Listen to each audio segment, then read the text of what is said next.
Hi and good morning. Welcome back to my channel. If you're new here, my name is Joey. I'm a full-time work from home, stay-at-home mama, an author, and the person that's going to help you become the main character in your own life, and also the person that was just released from the hospital.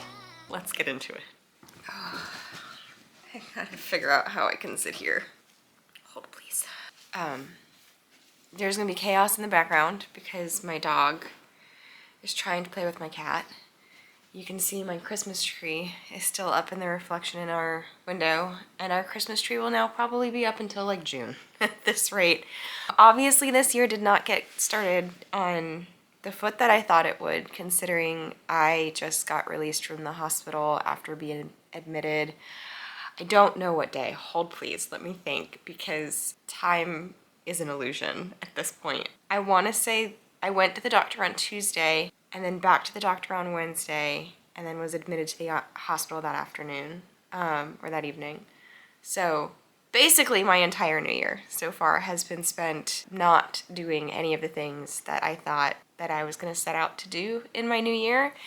And I want to talk about what happened because I think it's important, especially if you're a toddler mom or just a mom in general. I think it's really important that we talk about this because I had no idea this could happen. But I also want to talk about like another layer to all of this, which is if you're like me, which if you're here, I'm assuming you probably are, where you have like ideas and thoughts and plans in your mind of like what you want your life to look like, and you might be one of those like type A control fanatics. We're not going to call you a control freak because I don't like that word. I'm fanatical about my control, but a lot of what I like to control is because I like to be in the driver's seat of the experience that I'm having. I'm sure there's a lot to dig into therapy about why that's the case, but obviously when things go sideways or when life kind of derails you from being able to do what you want to do, at least for me, that can have a really negative impact on my mental health. And something that shifted for me at the very end of 2023,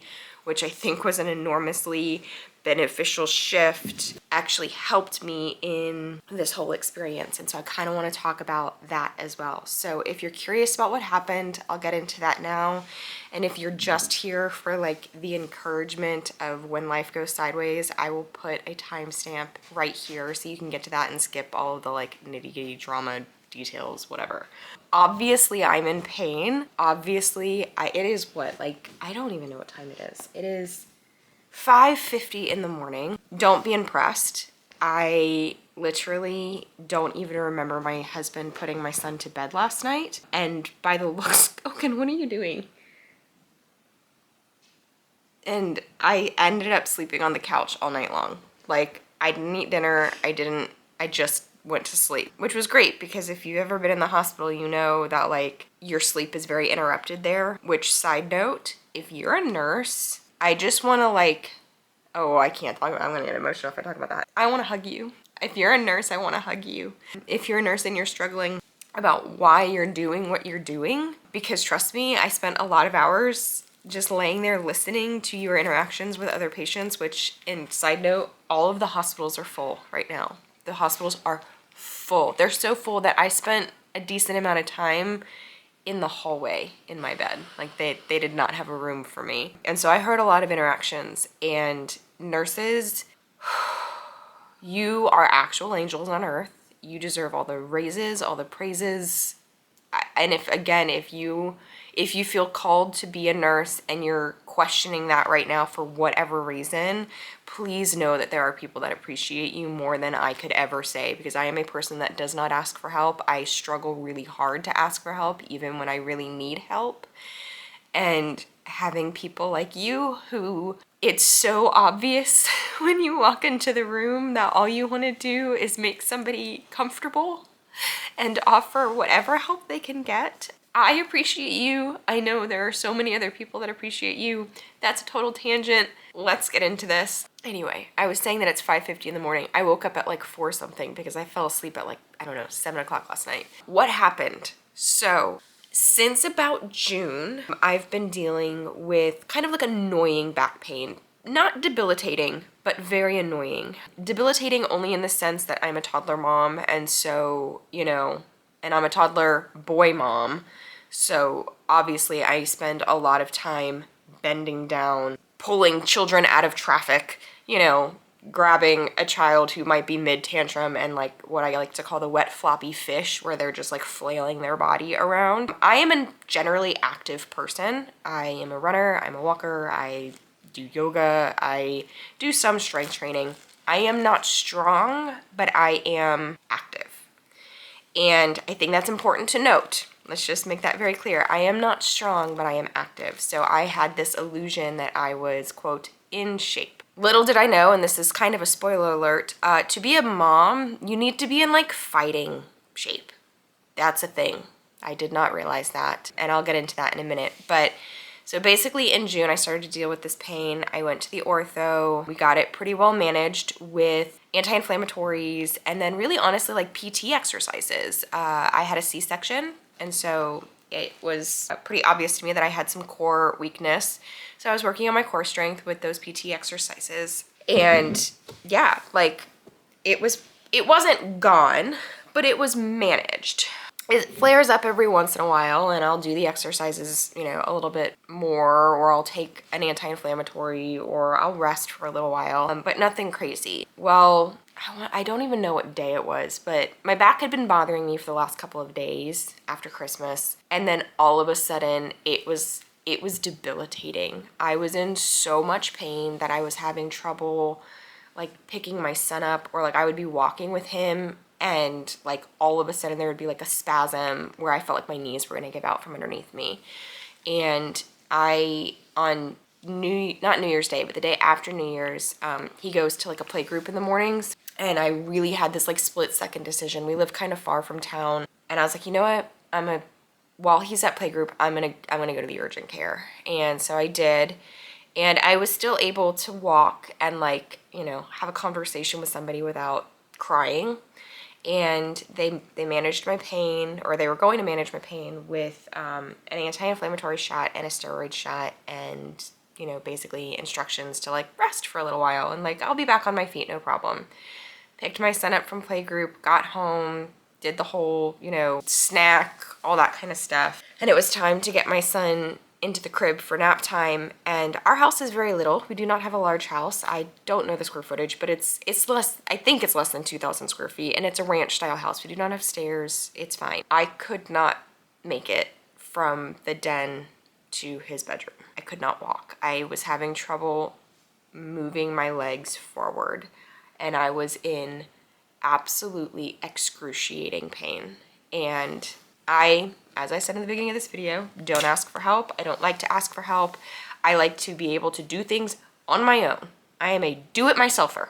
I can do it myself. I want to be babied, which is hilarious, but I want to do it myself. And my husband's job it's hard to explain the nature of like what it's like to be a football coach, but if you understand, then you understand. So me calling my husband home is not something I like to do because of the nature of his job. And I called him in tears, and I was like, I need you to come home. And again, like if you want to talk about like moments where you realize that you're loved, is the school that my husband works at is about 30 minutes away from our house. I don't know how many laws he broke getting home that day, because he was home very quickly.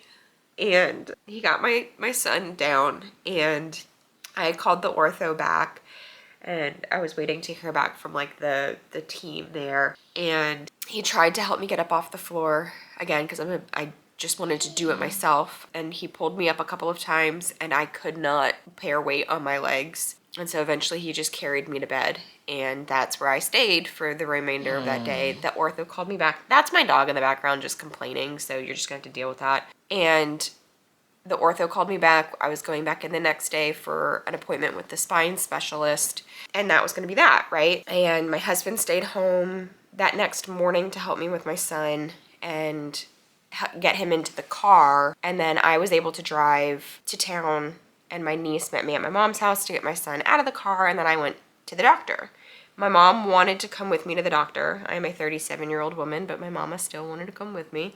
And you know what? It's a good thing she did, because I got to the doctor. I parked the car. I started to walk out of the car. I got maybe 3 paces from my vehicle and I couldn't move my legs forward.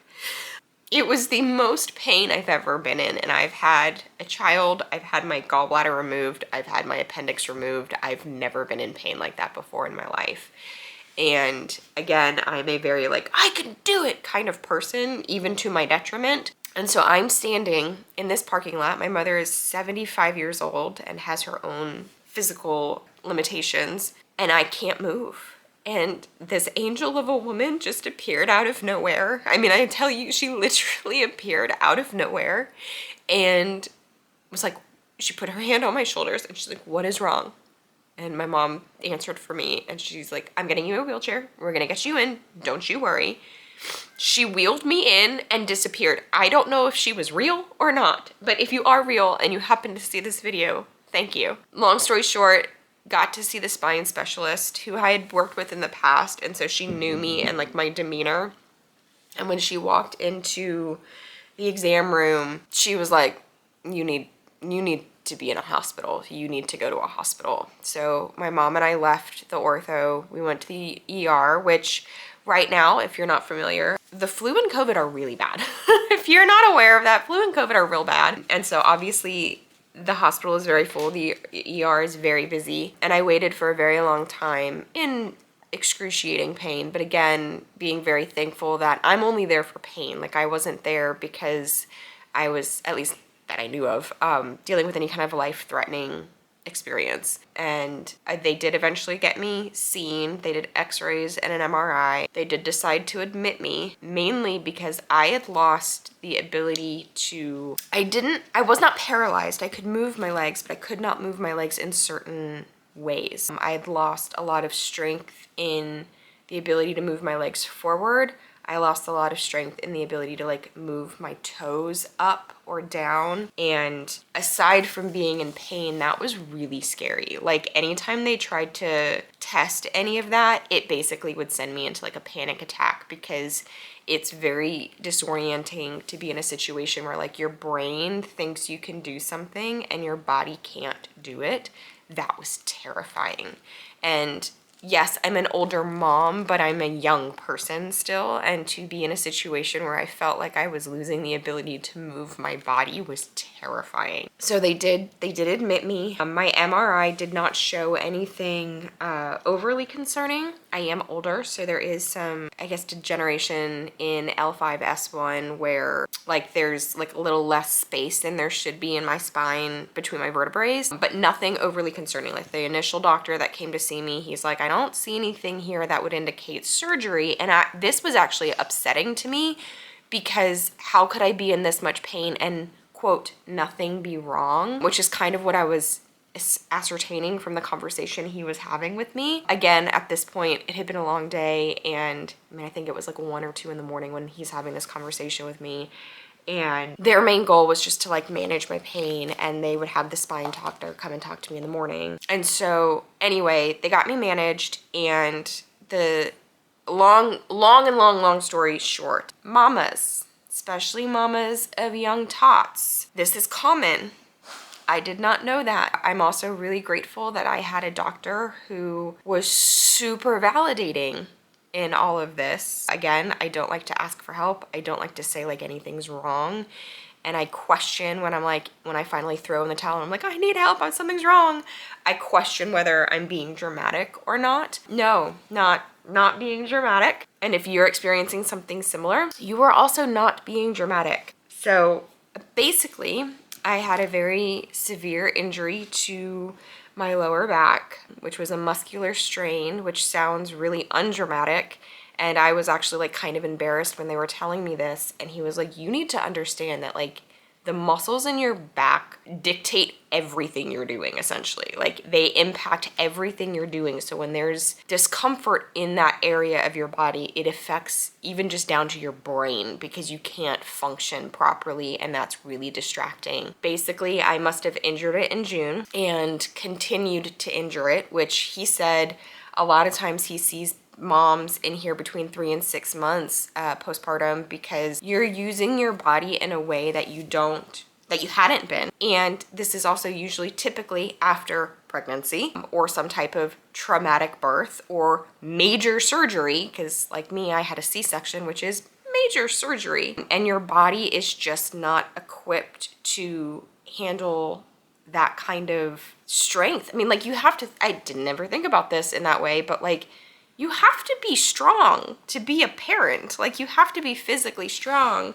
And I think I've talked about Leanne on here before, but Leanne says, if you follow her on YouTube, I've followed her for years and years. When her daughter was born, she shared on Instagram, her daughter has some physical limitations, and she was sharing that she's exercising, like she's doing strength training because she needs to be strong for her daughter. And I really admired that. And now more than ever, I'm like, good Lord, I'm grateful to whoever shared with her that she needed to do that, because I'm gonna tell you, like, when you're a parent and you're taken out of the equation for a few days, that's terrifying, because I have a long road ahead of me as far as like getting back to normal over here. I wish I would have been a little bit more cognizant of like how I needed to protect my body in order to do my job. And basically, this muscle strain is very common in toddler parents, toddler moms especially.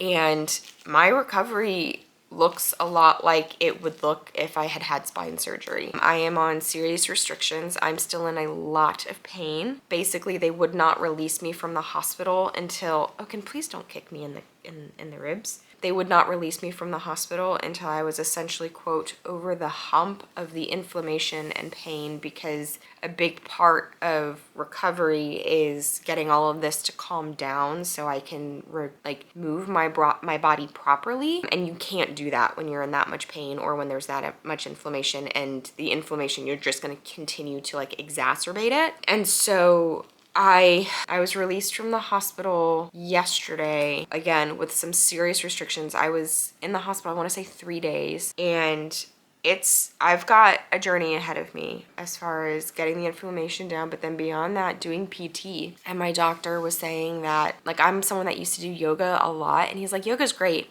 you need to be doing Pilates. And I was like, I don't do Pilates because Pilates is hard.